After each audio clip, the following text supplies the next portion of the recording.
There's a pattern in history that has destroyed empires without a single invasion. In 215 AD, Rome reduced the silver content of its coins by nearly 50%, and prices doubled within a decade. In 1919, Britain emerged victorious from war, but buried under debt, watching the pound lose more than 70% of its global power by 1945.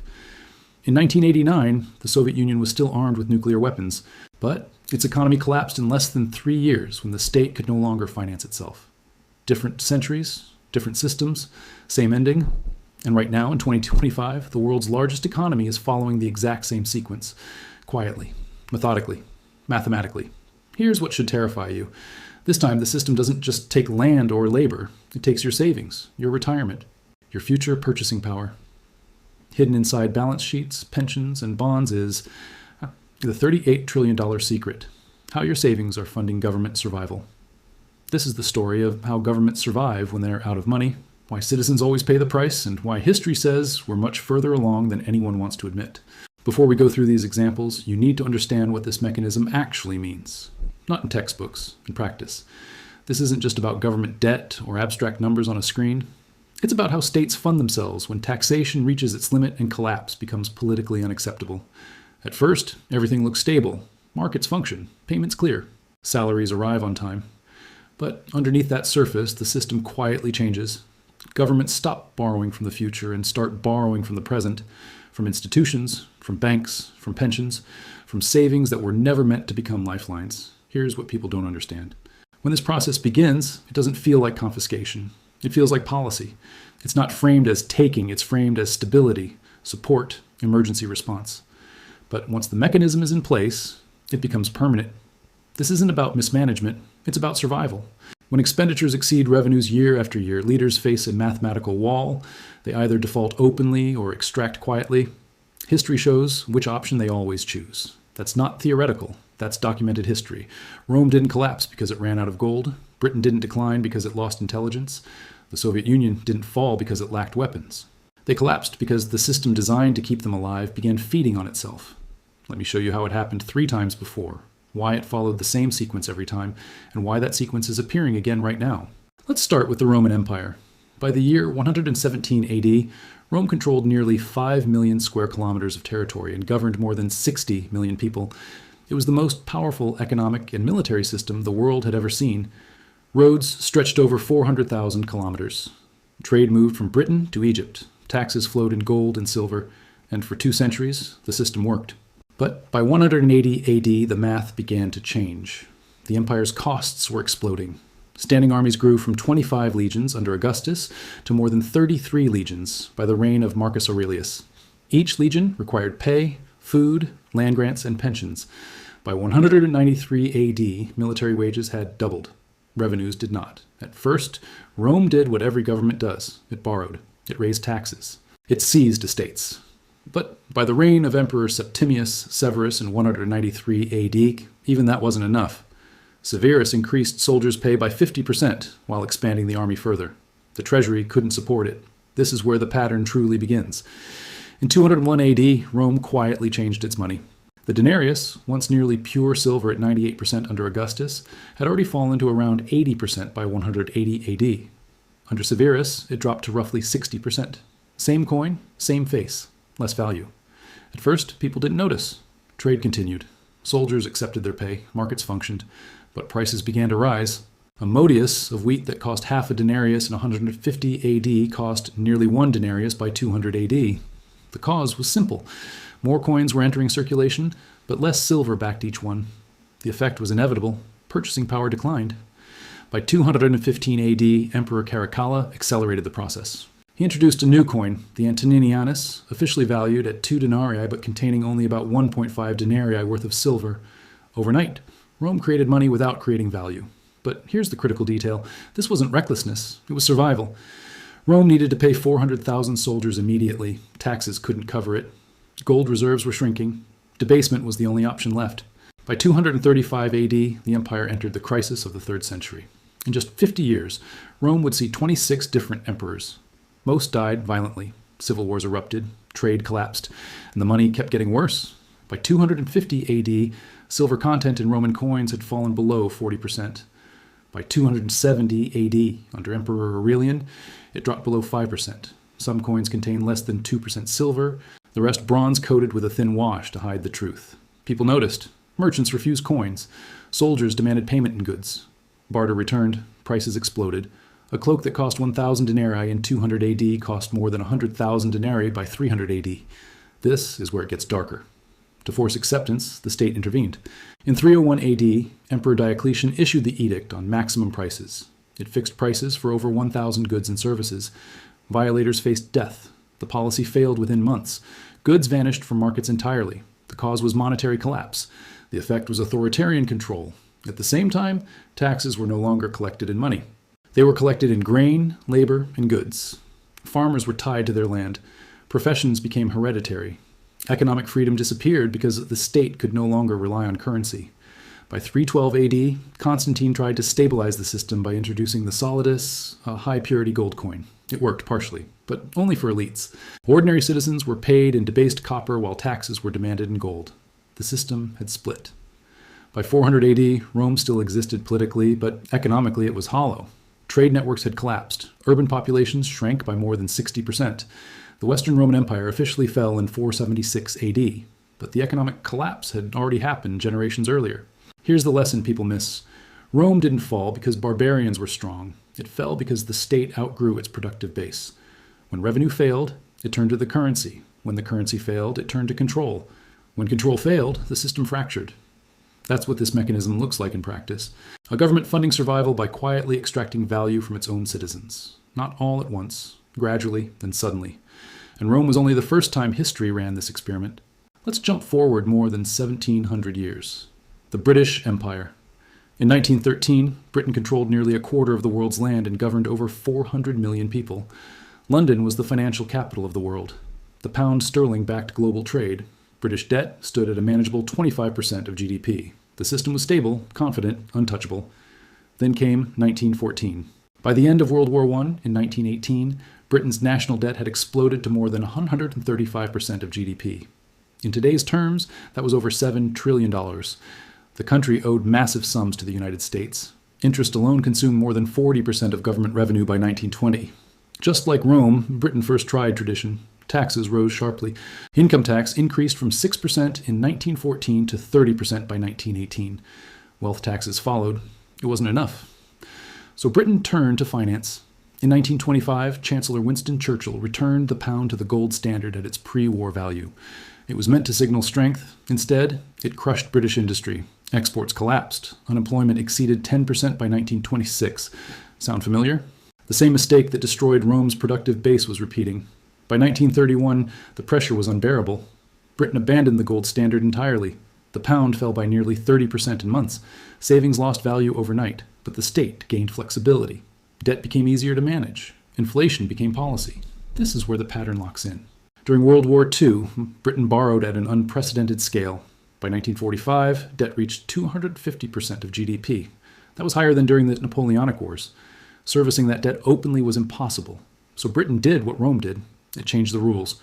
From 1945 through the early 1970s, Britain imposed strict financial repression. Interest rates were capped below inflation. Pension funds and banks were required to hold government bonds. Capital controls prevented citizens from moving money abroad. Savers earned negative real returns for decades. Just like Rome, the extraction was quiet.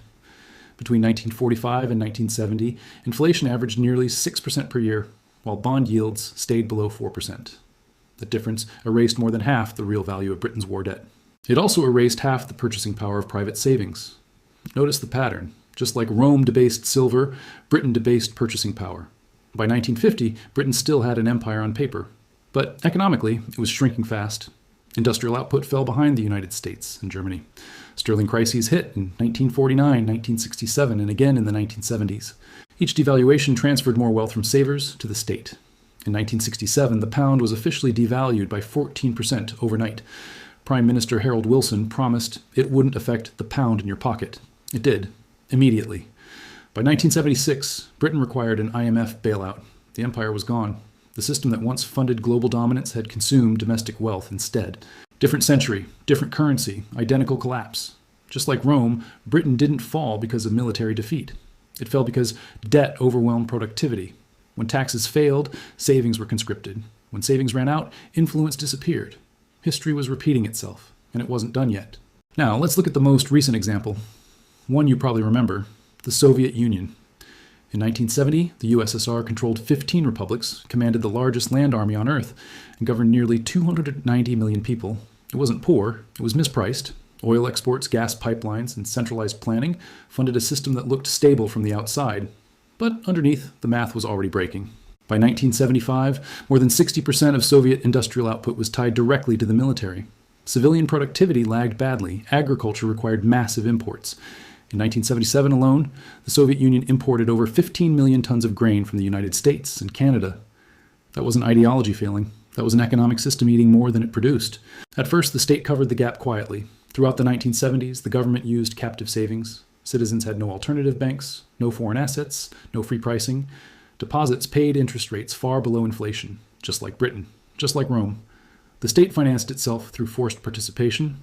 Then oil prices fell. Between 1981 and 1986, global oil prices collapsed by more than 60%. Soviet export revenues plunged.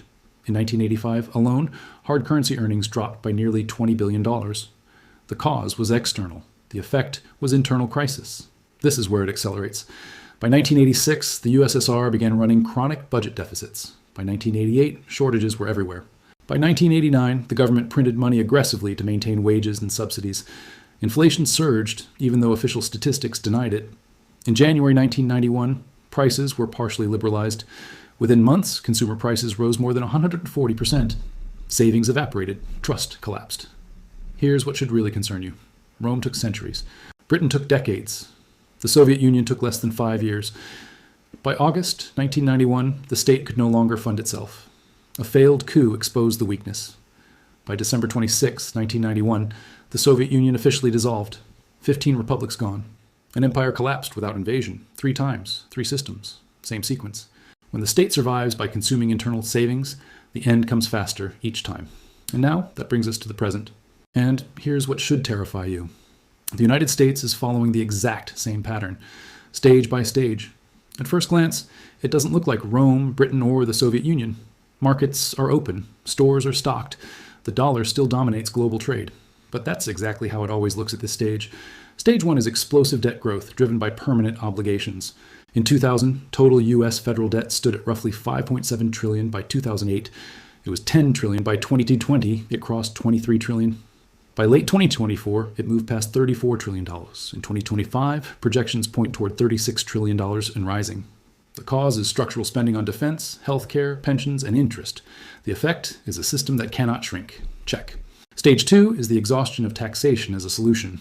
Federal tax receipts reached record highs in 2022 and again in 2023, exceeding $4.9 trillion. Yet deficits remained above $1.6 trillion annually. Even at peak revenue, spending exceeded income by more than 30%. Just like Rome, just like Britain, just like the USSR, taxes can no longer close the gap. Check. Stage 3 is reliance on financial markets to absorb impossible quantities of debt. In 2024 alone, the U.S. Treasury issued over $7 trillion in new securities, not just to fund deficits, but to roll over old debt. Interest payments crossed $1 trillion per year, surpassing defense spending for the first time in history. The cause is compound interest on accumulated debt. The effect is exponential financing pressure. Check. Stage 4 is forced domestic absorption. Foreign buyers have slowed. China reduced its treasury holdings from over $1.3 trillion in 2013 to under $800 billion by 2024. Japan has stagnated. So who buys the debt now? U.S. banks, pension funds, insurance companies, the Federal Reserve, institutions holding your savings. This isn't voluntary demand, it's structural necessity. Check. Stage 5 is monetary intervention disguised as stability. Between March 2020 and March 2022, the Federal Reserve expanded its balance sheet from $4.2 trillion to nearly $9 trillion. Trillions of dollars were created to stabilize markets and fund deficits. Officially, this was emergency policy. In reality, it permanently altered the system. Inflation followed. From 2020 to 2024, cumulative consumer price inflation exceeded 20%. That's a 20% loss of purchasing power. Quietly. Check. Stage 6 is financial repression. Interest rates on savings lag inflation. Pension funds are guided toward safe assets, meaning government bonds. Banks are required to hold treasuries as high-quality collateral.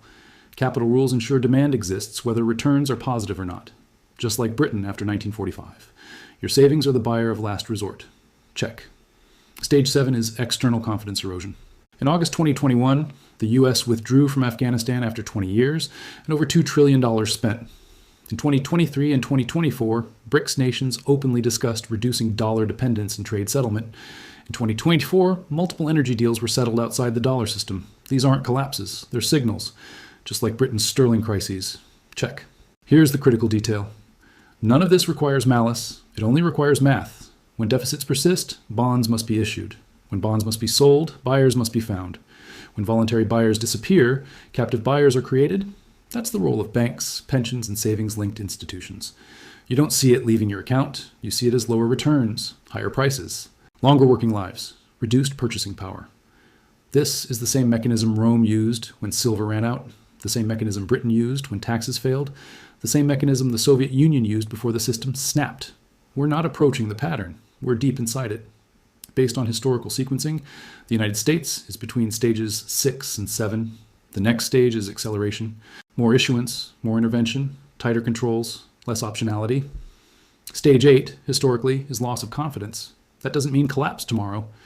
Rome lasted 2 centuries after debasement began. Britain lasted decades. The Soviet Union, only years. Each time the cycle compressed. Maybe it takes 10 years, maybe 5, maybe less. But when confidence breaks, it breaks fast. Bond markets freeze. Currency weakens. Controls appear, not announced, implemented. And this is where it becomes personal.